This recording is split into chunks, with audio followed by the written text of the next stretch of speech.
de su majestad.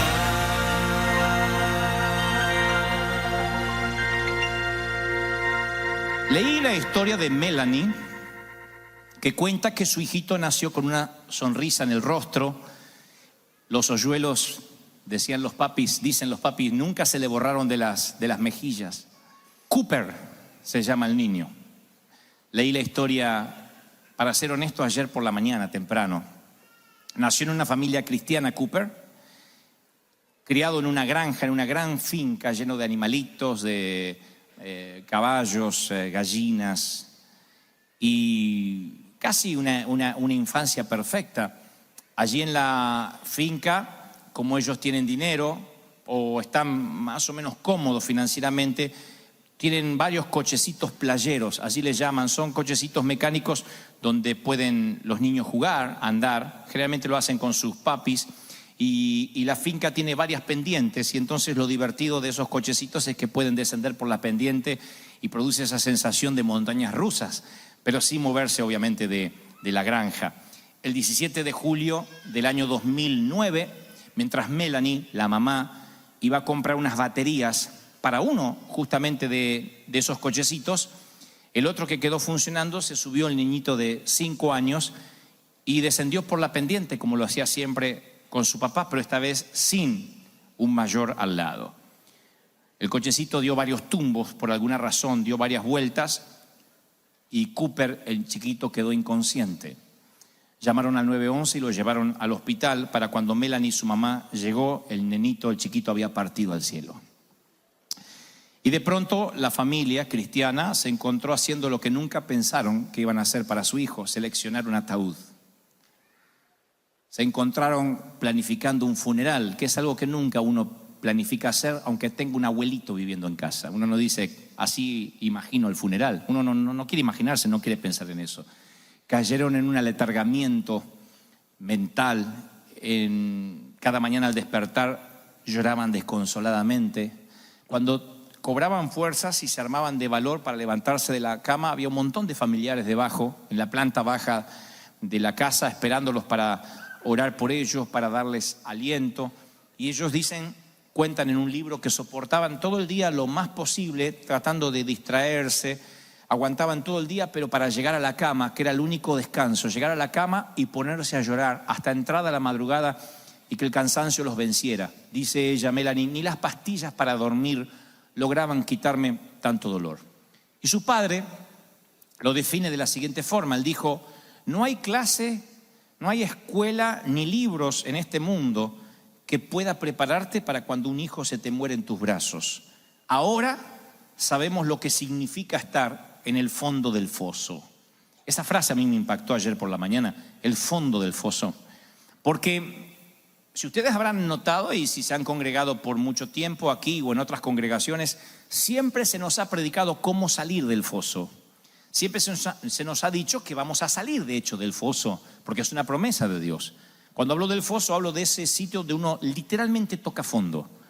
Ese sitio tan doloroso donde parece que nos vamos a morir en vida. Pero nunca nos han predicado acerca de cómo soportar o cómo aguantar en el foso mientras que dure. El Espíritu Santo me ha traído esta palabra para que te diga que diciembre será el mes en que no solo vas a salir, sino que vas a soportar el tiempo que te reste, el poquito tiempo, en victoria, con fuerzas, con un carácter probado, con actitud.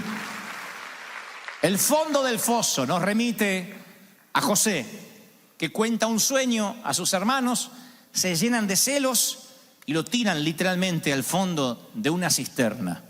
Ese foso, aunque se presume que fueron cuestión de horas, ese foso no se iría en la vida de José por varios años. El foso nada más era el inicio de las calamidades que le quedaban por delante. De ser un niño mimado a terminar en un foso. Y luego supo José, de ser el preferido de papá, lo que se vivía en una subasta de esclavos en Egipto. Lo pinchan, lo aguijonean, lo examinan para ver si tienen piojos, le miran las orejas como si fuera un asno, porque lo van a comprar. De ser el mimado de papá, de usar la ropa Armani, de repente tiene apenas lo opuesto y como si fuese una suerte de animal o una bestia, le examinan sus genitales, sus oídos, sus cabellos, las fosas nasales, para ver si está sano y lo pueden comprar. Y lo compra un general que se ocupaba de la seguridad del faraón, un tal Potifar. Y parece que su suerte va a mejorar un poco, pero él no entiende ni el idioma, no entiende la cultura, tenía todas las posibilidades en contra y de hecho, insisto, por muchos días sucesivos, él no logró salir del foso, de ese primer foso que lo arrojaron sus hermanos. Si ustedes no conocieran la historia y no sabrían de Biblia, pensarán, ¿y qué pasó? Esto da para una novela, para una de esas historias donde cada vez le va peor y termina al borde del suicidio. Sin embargo, si uno sigue leyendo la historia de José, en solo 4 versículos, a pesar de que él sigue en el foso emocional, a mí me sorprende lo que descubro, porque dice que cuando lo compra este hombre, hablo de Potifar, que era un general, insisto, del faraón, dice la Biblia en Génesis 39:2, a José le fue muy bien allí, en la casa de su amo el egipcio, porque Dios, oigan que es el primer secreto que les regalaré, porque Dios estaba con él. Le fue muy bien, no dice, y fue liberado de la esclavitud, y fue sacado del foso, sigue estando como un esclavo, perdió todos los derechos, perdió su apellido, perdió su ID, su identidad, su cultura, su idioma. Sin embargo, la Biblia menciona una frase que se nos pasa por alto y no es una frase menor.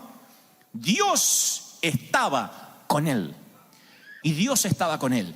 Sigo leyendo y dice la Biblia, y el Señor estaba con José y las cosas le salían muy bien. Sigo leyendo, eso es el versículo 2 de Génesis, el capítulo 39. Sigo leyendo el versículo 3 y dice, y vio su amo, oigan, que Jehová estaba con él, con José. Un inconverso que no sabe quién es Dios, no sabe cómo luce Dios, no sabe de qué trata Dios, no sabe quién es Moisés, no tiene idea de lo que significa Israel ni Dios para Israel. Se da cuenta que Dios estaba con José. Leo el versículo 5 y dice, y Jehová bendijo la casa del loco egipcio, el loco lo digo yo, a causa de José. O sea, no se pierdan por favor lo que trato de decirle. José está en el foso. José no salió de la crisis. Y en el medio de la crisis es un canal de bendición a donde va. ¿Me están siguiendo? No dice, Señor, si tú me bendices, voy a poder bendecir, pero así yo no puedo bendecir a nadie. No dijo eso. Está en el foso, está como esclavo. Porque uno dice, bueno, pero estaba en una casa, pero es como esclavo. Está de esclavo, lo pueden matar en cualquier momento. Su cabeza ni siquiera tiene precio. Y sin embargo, Dios estaba con él. Un hombre que está en el foso, en el desierto, en el patio de atrás. No solo eso, sino que Dios bendice la casa de este Potifar a causa de José. De pronto quiero que entiendan lo que trato de decirles. El foso es bendecido a causa de quien está en el foso injustamente. La bendición era tal sobre José que era un efecto de radiación divina. Donde él estaba generaba bendición. Donde él estaba alrededor todos eran bendecidos, aún estando en el foso. Quiero que entiendan lo que trato de decir. Porque yo puedo decirle, Abraham era de bendición, Moisés era de bendición, tú eres de bendición. Pero aquí hablamos de alguien que está en una crisis, que perdió a su papá, sus hermanos lo vendieron, que no tiene documentos, que no conoce la cultura, no sabe el idioma. ¿No será que necesitas lo que tenía José en tu propio foso? Dios era para José como una cobija, como una manta. Dice, y estaba sobre él, como una manta para un bebé. Y la bendición estaba sobre él. En el foso, o trabajando como esclavo, o en la cárcel, luego. Pero la bendición estaba sobre él. ¿No será que en lugar de pedirle a Dios que te saque urgente de tu foso, de tu propia versión de Egipto, tendrías que pedirle a Dios que aproveche esa oportunidad, que tú la aproveches para ser de bendición y para pasar por esta materia como una experiencia que pueda bendecir a otros? Y tú dices, ¿pero qué voy a bendecir si no tengo para comer? José tampoco. Sin embargo, donde él iba dejaba bendición. Tú tampoco conoces el idioma de la enfermedad, como José, que no conocía el idioma de Egipto. Tú tampoco conoces la cultura del divorcio, nunca estudiaste, nunca te enseñaron el vocabulario de la crisis. Sin embargo, a lo mejor desde hace meses estás familiarizado con quimio, con nombres de enfermedades, cáncer, melanomas, palabras que antes no estaban en tu boca y que de repente empiezan a ser familiares. Tú dices, ¿cómo me familiaricé tan pronto con la enfermedad, con la crisis? Es que cuando uno está en el foso no le queda otro que mirar lo que tiene a mano. Estás lejos de casa, solo, sin dinero, sin amigos. Pregunta, ¿te queda alguien? Tú dices, no. ¿Cómo que no? Dios cubriéndote, tapándote con su presencia como lo hizo con José, poniendo su cobija sobre ti. ¿Se dan cuenta lo que tenemos? Dios, aún en el foso. Lo que pasa es que no es popular hablar del Dios en el foso desde los púlpitos, porque la gente no quiere estar allí. Sin embargo, muchos se van frustrados a sus hogares diciendo, yo estoy allí, y no hubo una palabra para los que aún tenemos que permanecer allí. No hay palabras, por eso los pastores somos tan torpes en los funerales, y a veces no sabemos qué decir, porque siempre queremos hablar de victorias, y las victorias siempre vienen luego de una gran batalla, luego de una gran pelea. Y cuando pasamos esos momentos difíciles, esos desiertos, Dios dice, no soy el Dios solo de los montes, sino que también soy el Dios de los valles. Le dijo Dios a Israel, yo también soy el Dios de los momentos bajos. Mencionaré siempre hasta el hartazgo esto y lo diré otra vez. Dios te ama cuando eres fuerte y también cuando eres débil. Su amor no cambia cuando te sientes puro o cuando te sientes sucio después de pecar. Su amor no cambia. Es su amor infinitamente incondicional. Pero muchos viven como si la única solución fuesen sus fuerzas para trabajar. Que Dios conserve mis fuerzas, dicen. Y el día que se enferman, tienen pánico, porque ellos dependen de sus fuerzas. Otros viven y dependen de sus cuentas bancarias, o de su cartera de clientes, o de su capacidad, o de sus talentos. Y el día que no tienen capacidad, que no tienen talentos, o que por alguna razón sienten que sus fuerzas se agotan, dicen, ¿y ahora qué voy a hacer? Nada, ahora recién está comenzando el Señor. Recién está empezando a hacer su obra. Otros, claro, afortunadamente, como Moisés, también buscan a Dios en los fosos. Moisés prefirió ir a cualquier parte con Dios antes que a ningún lado sin Él. Lo voy a decir otra vez para el Twitter. Moisés prefirió ir a cualquier parte con Dios antes que a ninguna parte sin Él. Se preguntaba, ¿cómo voy a proveer alimento para toda esta gente? ¿Cómo vamos a sobrevivir? ¿Cómo nos defenderemos de los enemigos? Y terminó diciendo, si tu presencia no está con nosotros o conmigo, ni me saques de aquí, ni me muevas. David, que provocó su propio foso, pecando contra Dios, dice, no, ahora no me quites la corona, no me quites el reino, no me quites el ejército. Dice, no me eches de delante de ti, no quites de mí tu cobertura, tu favor, tu Santo Espíritu.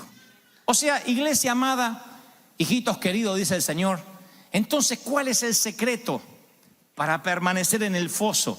Tengo 4 principios que te los voy a regalar rápidos. Número 1, reclama en el medio de la soledad, en el medio del foso o de la esclavitud o de la cárcel, reclama la presencia de Dios. ¿Se lo van a acordar? ¿Se lo van a acordar, sí o no? Reclama la presencia de Dios. ¿Cómo? Siendo más esponja que piedra. Coloquen una piedra en el océano y van a ver qué pasa. Cambia de color, se puede erosionar con las décadas o las centurias, pero por dentro sigue seca, sigue igual. Ahora coloquen una esponja en el océano y van a ver cómo su esencia cambia, cómo absorbe el agua. Mi pregunta es, ¿qué vas a hacer? ¿Absorber o resistir? ¿Vas a tener un corazón de piedra o un corazón de esponja? Y tú dices, pero es que en el foso no me dan ganas de recibir. Pregunta, ¿vas a absorber o resistir? Porque los corazones de piedra nunca salen del foso. Los corazones de piedra, aunque Dios los saque de ahí, les queda el rencor adentro, porque nunca el Espíritu Santo los pudo penetrar.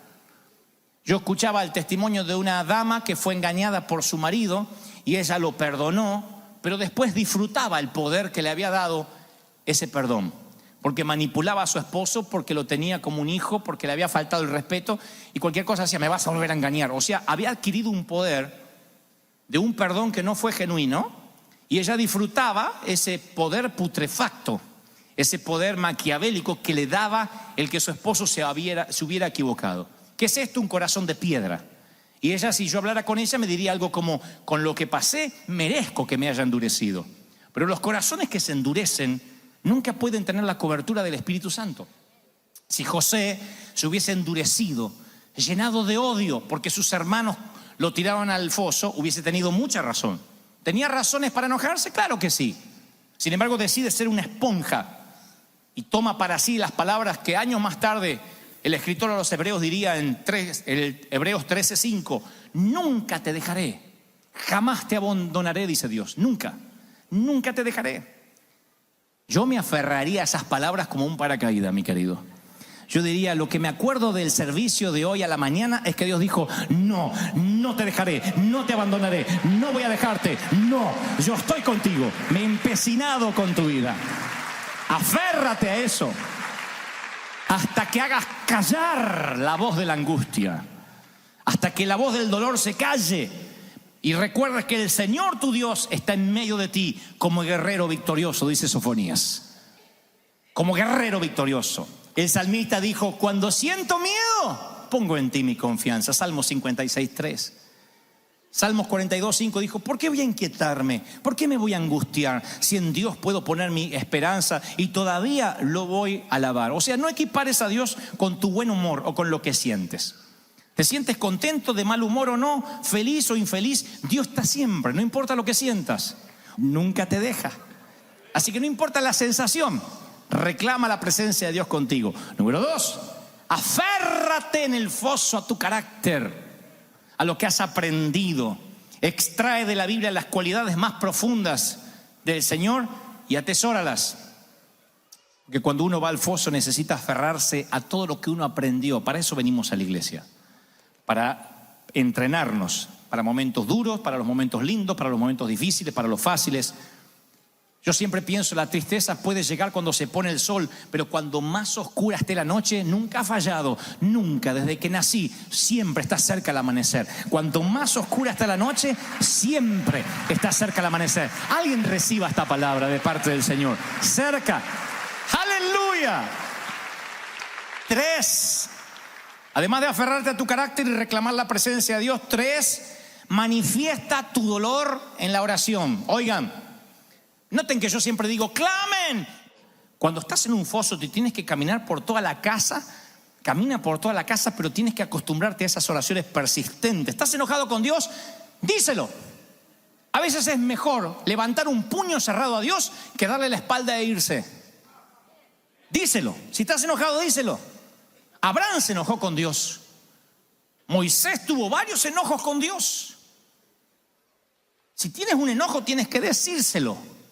Tienes que decírselo desde lo profundo del corazón. Señor, arrepiéntete de lo que vas a hacer, porque esto no puede ser. Después te darás cuenta que eres un necio. Apenas Dios te explique un poquito.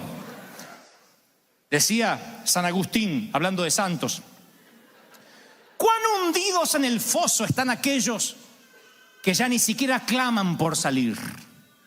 Para el Twitter. Cuán hundidos están en el foso aquellos que ya ni siquiera claman por salir.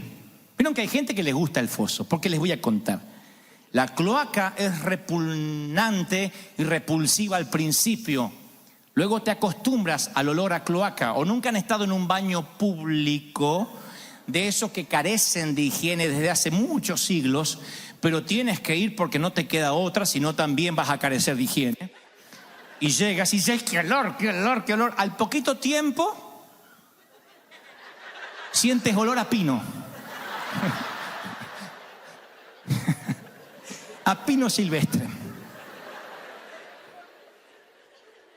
Y no siente porque se te acostumbra. Y hay gente que llega al foso, a la cloaca, y dice: ay, como Dios. Y después se acostumbra a la autoconmiseración, a que le tengan lástima. Hay gente que le gusta bien el pozo. Por eso hay gente que nunca quiere prosperar, siempre quiere que le den. Siempre quiere que lo bendigan. Hay gente que nunca da, quiere que le den. Es más bienaventurado para ellos recibir que dar. Son los que dicen: Señor, heme aquí, envíalo a él. Pero ellos quieren la bendición, toda la bendición, y que vaya el otro a trabajar. Pero ellos quieren la bendición. Se acostumbraron a vivir en el foso. Y cuando estás en el foso no te tienes que acostumbrar, tienes que reclamar salir y enojarte con Dios. Y por último, apóyate en la familia espiritual. El domingo pasado Dios nos dijo, tú no puedes elegir los padres, pero puedes elegir los mentores. Olvídate de los ermitaños, no funcionan en esta vida, de irte a una isla desierta. Adhiérete más que nunca a la familia de Dios si estás en el foso. Donde están reunidos 2 o 3 en mi nombre, allí estoy en medio de ellos. Cierta vez Israel peleaba contra Amalek y Moisés recibe una estrategia de Dios que mientras que Josué pelearía la batalla física allí abajo en el valle, él pelearía la batalla espiritual en oración en el monte. Y no pudo hacerlo solo, tuvo que orar con Aarón y Hur, que le sostenían los brazos. Y mientras que él tenía los brazos arriba, Israel ganaba, prevalecía. Cuando los brazos se cansaban, Israel empezaba a perder. Eso es un símbolo claro que no puedes permanecer solo. Por eso nos congregamos, no para cantar, no para escuchar mensajes, nos congregamos para fortalecernos unos con otros. Mi querido, como José, Dios quiere usar Egipto y el foso para enseñarte que Él está contigo, cubriéndote como la manta a un bebé. Pudiste haber perdido tu familia, todo lo que tenías, pero el Señor me dice que te recuerdes, yo estoy contigo y te guardaré donde quiera que fueres. Génesis 28:15. Yo estoy contigo, yo no te dejo. No te dejo. ¿Están recibiendo esta palabra? No te dejo. Yo estoy contigo. A los que están en el foso, a los que no aguantan más, a los que dicen, wow, necesitaba esta palabra. El Señor me dice que nunca te ha dejado, nunca te perdió de vista. Nunca te perdió de vista. Ama a alguien profundamente y no lo perderás de vista nunca, siempre estará allí. Él no te perdió de vista, Él siempre estuvo allí callado a veces, no lo has sentido en ocasiones, pero Él no te dejó de ver nunca. Él está sobre ti. Reclama su presencia. Únete a la familia de Dios, mantente pegado a los mentores. Reclama en oración. Enójate con Dios si es necesario. Aférrate a tu carácter. Pero por Dios, vas a salir del foso y lamentarás no haber alabado a Dios en él. Dios bendice tu Egipto a causa tuya. Bendice tu foso a causa de que estás ahí. Y la historia de José sigue, ¿eh? Es llevado a la cárcel y toda la cárcel era bendecida. ¿A causa de quién? De José. Luego, es como si la historia se hubiese escrito sola. José llega al gobierno y toda la nación es bendecida a causa de él. Y todas las naciones de la tierra pueden sobrevivir al hambre mundial a causa de un hombre que bendijo a Dios en el foso. Si Dios está contigo en el foso y eres de bendición en tu Egipto, Dios también hará que seas de bendición a una multitud. Dios hará que seas de bendición a quien toques, a las naciones, a donde Dios te manda. Tomemos esta mañana para bendecir el foso, sea cual sea el día que vayas a salir de él. Bendice el foso. Dile, Señor, voy a ser de bendición en este trabajo horrible que tengo.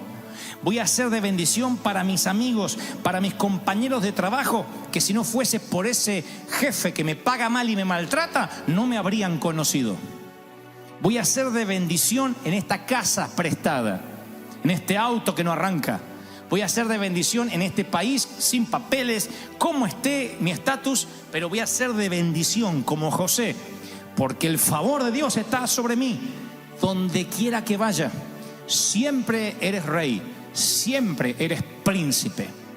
Y cuando tú eres rey y tú eres príncipe, se te nota aún estando en el foso. No conozco a José, no lo he visto nunca. Supongo que lo veré como tú en el cielo la primera vez. Lo reconoceré. ¿Reconoces a un faraón cuando lo ves? Cuando José está como segundo del faraón, se ve como príncipe. Creo que él siempre se vio así, desde que vestía las ropas favoritas de su papá, a cuando estaba en el foso, o a cuando revisaban los piojos, las fosas nasales y los genitales como una bestia. Él aún era príncipe. Tú notas cuando alguien lo es. Tú notas cuando alguien tiene estilo, cuando alguien tiene percha, decimos en mi país. Y eso, damas y caballeros, no se aprende. ¿Lo tienes o no lo tienes? Y Dios dice, tú eres linaje real. Real sacerdocio, linaje escogido. Pueblo adquirido por Dios. Príncipes de fosos. Príncipe de los agujeros. Príncipe de las cuevas. ¡Arriba! ¡Alabar al Rey de Reyes! ¡Al Señor de Señores! ¡El Rey que ha... Es la gloria de su majestad.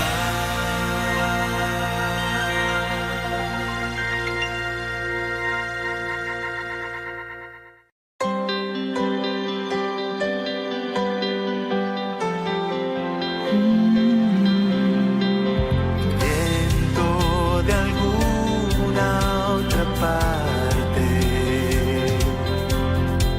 la llama no se apagará. Es un río que no se detiene. El arca por fin está en casa. El rey ha venido a morar. El avivamiento en calle Broadway. River Church es un río que no se detendrá jamás.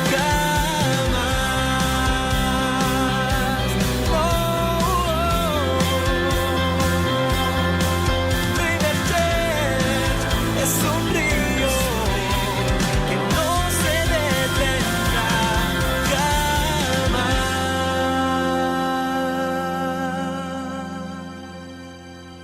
6 veces en el libro de Génesis, Dios retrocede el lienzo de su creación y admira su propia obra.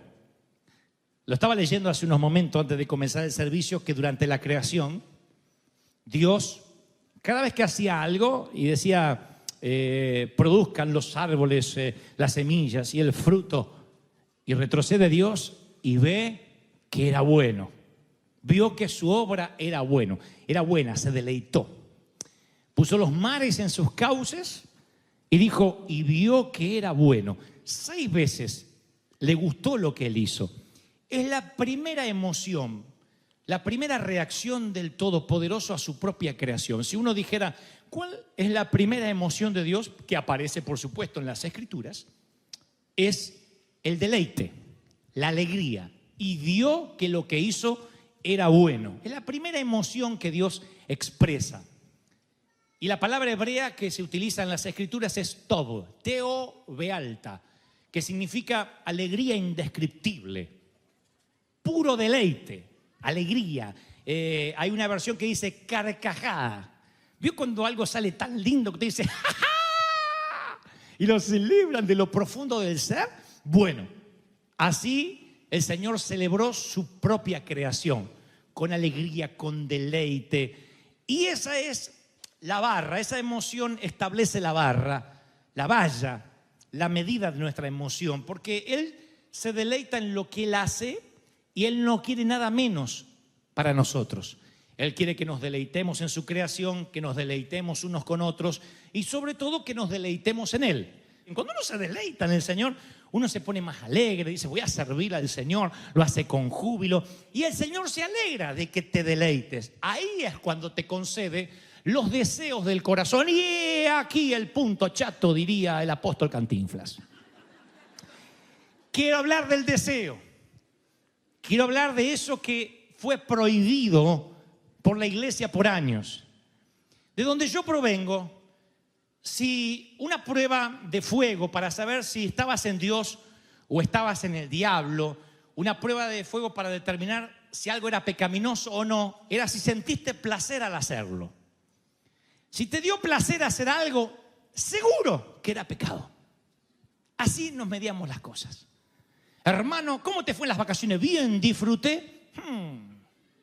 Hay un espíritu de sospecha. ¿Y qué disfrutó? No, descansar, no hacer nada. Ah, no hacer nada. ¿Llevó Biblia? No. Ya estaba, no estaba en pecado, pero estaba coqueteando, digamos, con la serpiente. Todo lo que tenga que ver con deseo, con el placer, lo hemos condenado. Hemos dicho, si me gusta lo que estoy haciendo es porque seguramente no debe ser de Dios.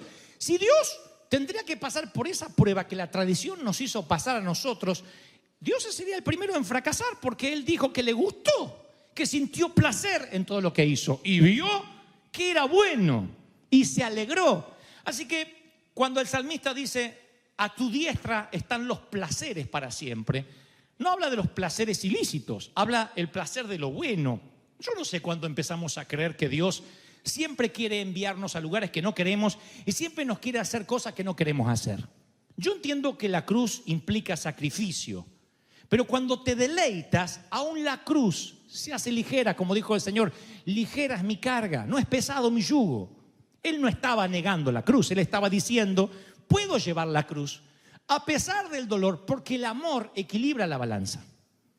El deleite de saber que te estoy dando vida eterna hace que mengue cualquier dolor, hace que cualquier dolor se vea pequeño, hace que la balanza se equilibre. Cuando te deleitas en el Señor, ¿qué importa que te duelan los callos y los pies cuando has servido al Señor y has visto que por tu tarea gente pasó al altar o recibió a Cristo en el corazón? ¿No vale el esfuerzo? ¿No vale el sentirse cansado? ¿No vale la pena gastarse para Dios? ¿No es lindo cuando siembras, cuando ofrendas y ves que tu ofrenda alcanza a las naciones, enciende los dormitorios de Camboya, envía misioneros a Nueva Guinea? Yo digo, es maravilloso. La gente simplemente gasta el dinero en un mall. Hay gente tan miserable que lo único que tiene es dinero para gastar. Otros son tan ricos que tienen dinero para invertir en el reino. Y eso produce un deleite, un gozo. La vida es muy corta para hacer lo que no te gusta. La vida pasa muy rápido para hacer algo de lo cual no te sientes cómodo. Y eso es porque estamos más en contacto con las expectativas de los demás que con nuestros propios deseos. La gente, esencialmente los evangélicos, no tenemos idea muchas veces de lo que queremos y sacrificamos nuestros propios deseos, nuestros propios dones en el altar de las expectativas de los demás. Mi pastor quiere que haga esto, mi líder me pidió que haga esto, a aquel le gusta que yo sea así. ¿Cuándo vas a hacer algo conforme a los circuitos cerebrales que Dios plantó en ti? Porque Dios te eligió desde el vientre de tu madre, no eligió al líder desde el vientre de tu madre, eligió tu vida desde el vientre de tu madre. Entonces tú estás bajo sujeción, entiendo, insisto, que hay un tiempo de disciplina, pero tiene que haber un tiempo de goce, de deleite. Si te conforma la vida con lo que debes hacer, toda la vida dice tengo que, en lugar de querer, hay un momento que pierdes el contacto con la felicidad. Y no debe haber cosa peor que no ser feliz. Ahora tú dices, bueno, pero la vida es más compleja que eso. A veces me toca ser jardinero o médico porque no puedo ser ingeniero o astronauta. Bueno, convengamos que esa es una realidad. Tienes que trabajar y salir adelante. Pero mi tema es, si lo que estás haciendo lo haces por escuchar voces equivocadas. Tu mamá no va a vivir de lo que a ella le gusta que tú estudies. Y por eso le digo, papis, los hijos no son hojas en blanco para escribir, son libros para decodificar. Uno tiene que saber qué impulsa la vela, el motor de nuestros hijos. ¿Qué sopla la vela de sus pasiones? Porque eso es el deleite. ¿Están conmigo, sí o no? El que canta siente deleite de cantar. El que aconseja siente deleite de aconsejar. El que sirve siente deleite de servir. Si no, de otro modo no tienes que servir. Entonces, yo digo siempre, si tu don es la profecía, profetiza conforme a tu fe. Si es servir, sirve. Si es la enseñanza, enseña. Si es alentar, anima. Si estás en dar, da generosamente. Si es liderar, hazlo con diligencia. Si es mostrar misericordia, hazlo con alegría. Pablo menciona 3 adjetivos. Él dice que nuestros dones deben ser usados generosamente, diligentemente y alegremente. 3 adjetivos. La palabra generosamente viene de la palabra griega aplotes, que significa algo que va más allá del deber, la milla extra. Generosamente es, no sirvas por la mitad. ¿Qué es lo menos que puedo hacer sin que se den cuenta? ¿qué es lo menos que puedo hacer en este empleo para que me paguen lo mismo? No, da generosamente la milla extra. Hemos hablado de esto en otros servicios. La palabra alegremente viene de la palabra griega hilarotes, que significa silbar mientras trabajas. ¿Has visto a alguien silbando mientras trabaja? Es maravilloso. Un jardinero que anda con esos marcianos chupa tierra. Ni él se escucha, el condenado. Pero hay otros con una cara. No importa si cuelgas un diploma en la pared o recoges la basura de alguien más.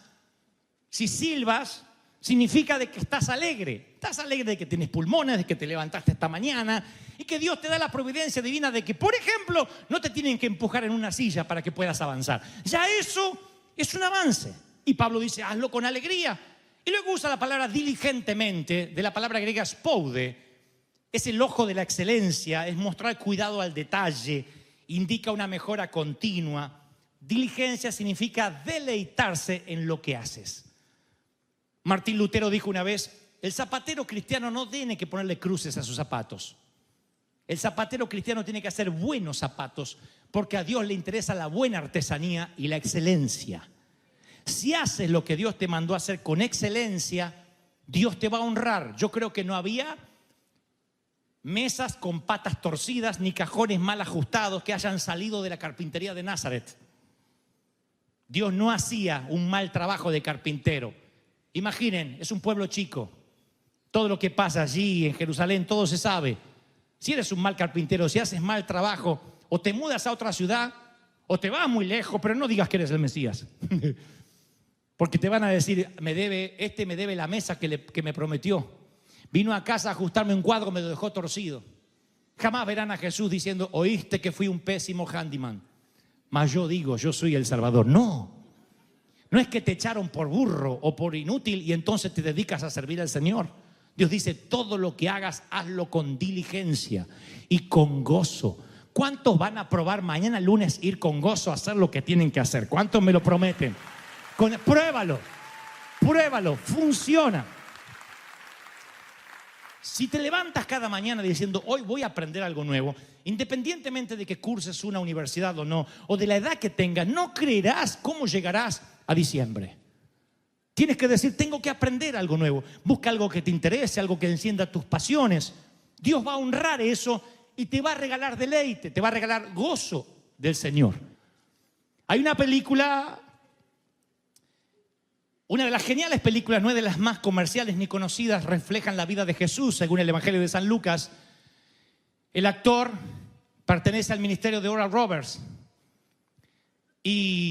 o pertenecía al ministerio de Oral Roberts, y este actor fue el que consiguió los fondos para grabar la película y dijo, haré una película del Jesús tal cual yo creo que era.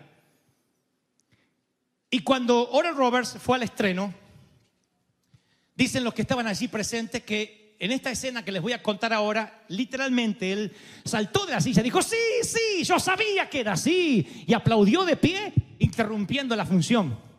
El corazón de Roberts, de este tremendo evangelista, se conmovió al ver lo que su discípulo, que ahora era el actor del film, reflejó en esa película. Es la parte donde Jesús aparece como un fantasma ante la barca de los discípulos y Pedro, bravucón, corazón de hispano, dice, si eres tú, manda que yo vaya hacia ti. Jesús le dice, baja. Jesús nunca despega la sonrisa de su rostro, dice, baja. Vamos, Peter. Y Pedro baja y empieza a caminar sobre las aguas. Y como dice la Escritura, viendo los vientos, se hunde. Y Jesús empieza a hacer. Y el otro, no es gracioso, no es gracioso. Lo agarra de la barba así, hombre de poca fe. Le hace una cosa así, vení que te vamos. Le hace, este se está hundiendo y le hace, hombre de poca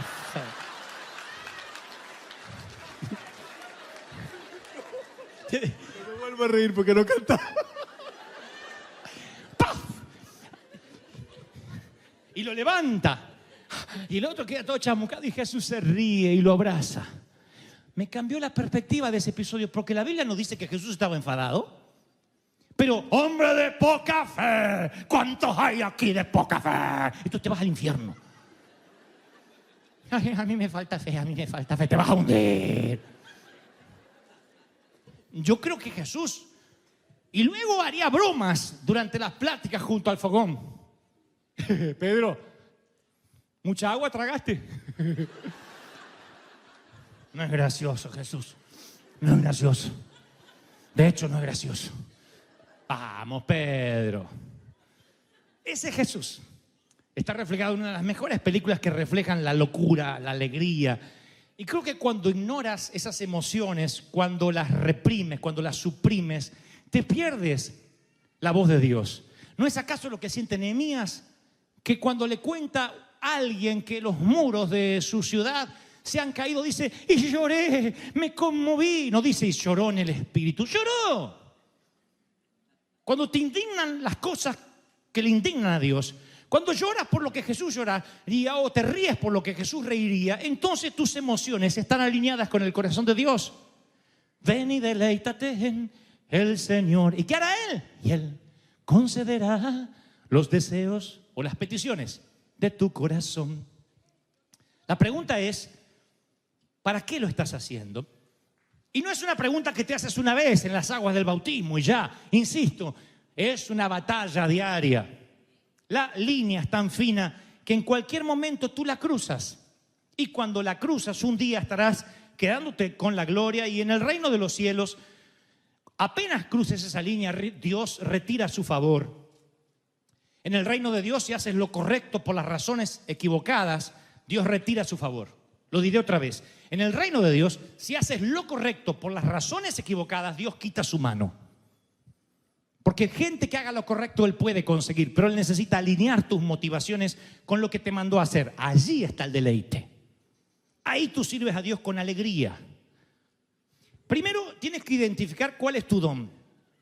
Insisto, ¿qué es lo que sopla la vela de tu barco? ¿Qué enciende tu motor? ¿Qué recarga tus baterías? Cuando identifiques cuál es tu deseo, tu pasión, entonces busca que eso se justaponga, que se alinee como las vías de un tren. ¿Vieron cuando se paran ustedes? Se separaron alguna vez de niños, no sé, en las vías de un tren, que al final allá en el horizonte las vías se van juntando. Bueno, hay un momento donde se juntan los dones con el deseo. Dios no va a poner un don en ti que no te guste fungir, que no te guste hacer. ¿Quién dice, soy profeta a mi pesar? No, el profeta disfruta ser profeta. El maestro disfruta ser maestro. ¿Te ha tocado un maestro que no disfruta ser maestro? Yo sí. En la secundaria, uno que venía a ganarse el salario, se le veía en la cara. Me fascinaba porque te dejaba copiar en el examen, le importaba 3 cuernos. Bueno, hagan el examen de matemática, ahí está, ahí está. Y yo no aprendí bien matemática por culpa del profesor, que no amaba las matemáticas.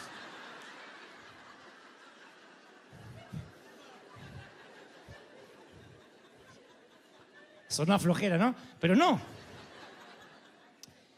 En cambio, me fascina el lenguaje por el profesor. Pueden creerlo o no, pero yo recuerdo al profesor Pisucci y él amaba el lenguaje. Voy a hablarle de los libros de Julio Verne, profeta contemporáneo que escribió 20.000 leguas de viaje submarino, o la vuelta al mundo en 80 días, o El hombre y la luna, y nos llevaba y nos adentraba en las páginas con un placer, con un gusto casi morboso. Él hacía así, y Cervantes dijo...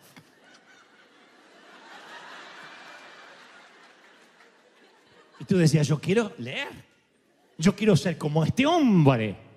Cuando ves un predicador que disfruta lo que está haciendo, la pasión se te imanta. Es una radiación divina. Por eso digo siempre, rodéate de gente más espiritual que tú. Cuanto más carnal te sientas, busca gente espiritual, no busca gente carnal. Busca gente que te rodee, que te cambie la atmósfera. Eso es maravilloso. Aquel que siempre te levanta, como el alfarero siempre está con sus manos para arriba. ¡Qué lindo que estás! ¿Cómo estás? ¡Qué gusto verte! Esto no significa que ese no tenga problemas. Significa de que entendió que servir a Dios es deleite. condición sí o sí para servir en River Church. Si sirves en River, tienes que ser alegre. Alegre. Alguien tiene que decir, esa es mi iglesia. Esa es mi iglesia. Aleluya. Una de las preguntas más fascinantes de los evangelios es cuando Jesús decía, ¿qué quieres que haga por ti?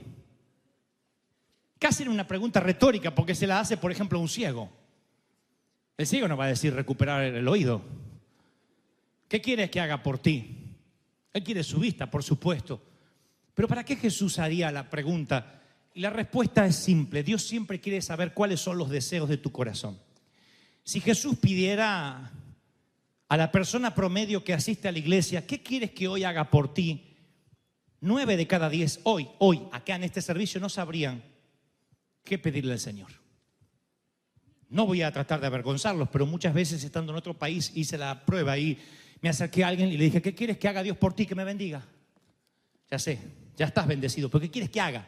Tendría que pensar. Tendrías que pensar. O sea, o tiene todo o no tiene la menor idea en qué quiere que Dios lo bendiga. Si Dios volviera a preguntar, ¿qué quieres que yo haga por ti? Mucha gente hoy no sabría qué responder. A pesar de ser ciegos, a pesar de ser sordos, a pesar de ser mudos, a pesar de estar paralíticos, no sabrían qué pedirle al Señor. No saben cuáles son los deseos del corazón. Por eso no viven en deleite. Por eso nada los alegra. Porque no tienen una esperanza. ¿Cuál es el deseo de tu corazón? ¿Qué es lo que más quieres? ¿Qué es lo más amas hoy? Tienes que hacer un inventario y necesitas decirle, Señor, quiero que hagas esto conmigo.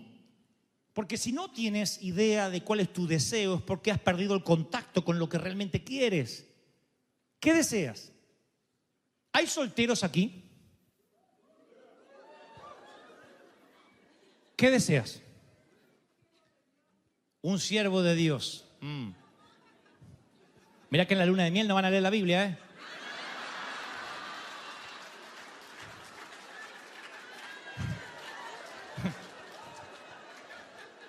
No, está bien, tiene que ser un siervo de Dios, pero ay, quiero un siervo de Dios, no importa lo de afuera, ¿no? También.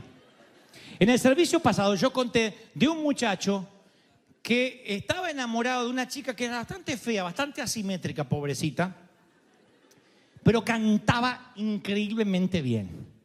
Y los pastores trataron de disuadirlo. No importa, no te lleves por la voz. No, es que cuando canta, ay, qué sierva, como ministra. Pero ella, ¿te gusta? Ay, cuando canta, él estaba enamorado. Se casó. Y se fueron a la noche de bodas. Y ella se saca el maquillaje, se desarma el peinado. Si era poco atractiva maquillada, imagínatela así, desgreñadita, natural. Se saca la ropa y cuando él la ve le dice, canta.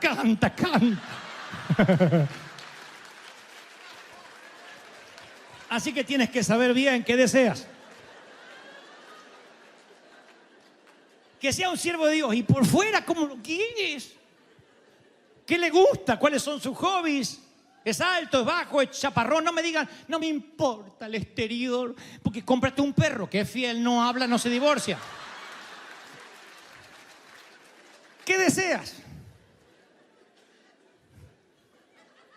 ¿Cómo sueñas tu casa? ¿Cómo la sueñas?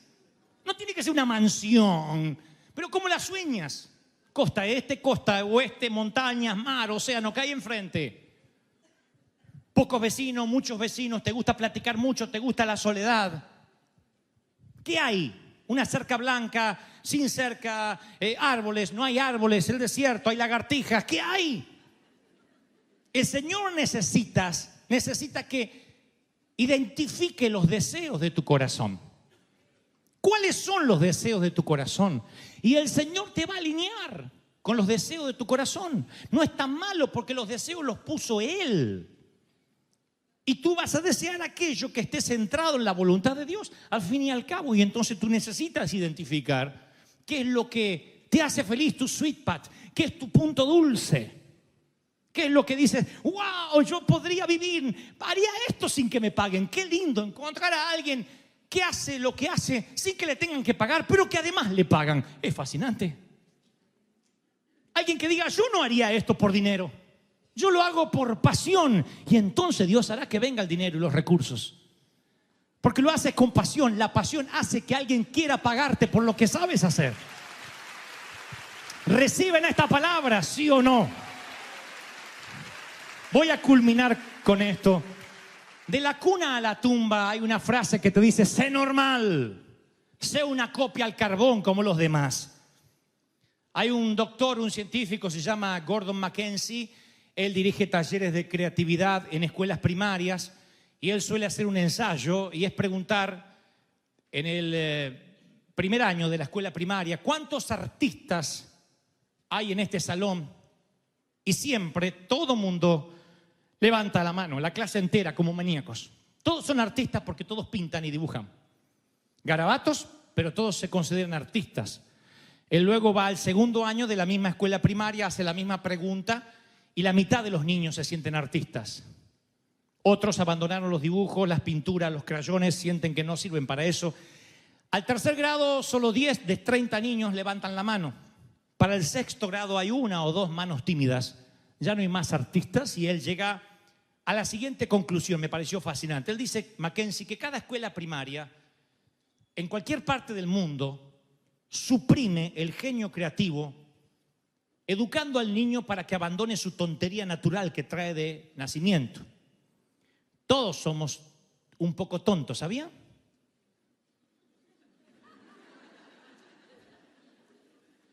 Todos hacemos alguna bobería. Algunos se nos notan más, otros se les nota menos. Pero si celebraran el genio y validaran esa creatividad, la voz de la normalidad no sería tan fuerte en las aulas. Pero hay un tonto que quiere salir de cada uno de nosotros. Me refiero a alguien impetuoso. Todos nacemos con alguien descarado, audaz, imprudente, espontáneo, temerario, que la mayoría, a medida que vamos creciendo, metemos todas esas cualidades que vienen en el packaging del niño en un sótano, en un closet, y dice: niño, ya no eres niño, ahora eres adulto, así que deja la tontería, la audacia, deja el riesgo ahí en el closet y te vuelves un adulto amargado. Y pierdes las emociones que vienen con el niño. Yo les llevo regalos a mis niños cuando puedo de algún viaje, no por los juguetes que estarán en 10 minutos abandonados en un rincón de la habitación, sino por esos segundos de emociones de la cara de los niños chiquitos. No disimulan. Yo podría tener esa imagen de Megan o de Jason, por la misma muñequita que abandonará 10 minutos después. Pero esas emociones, ¿dónde se van en la vida adulta?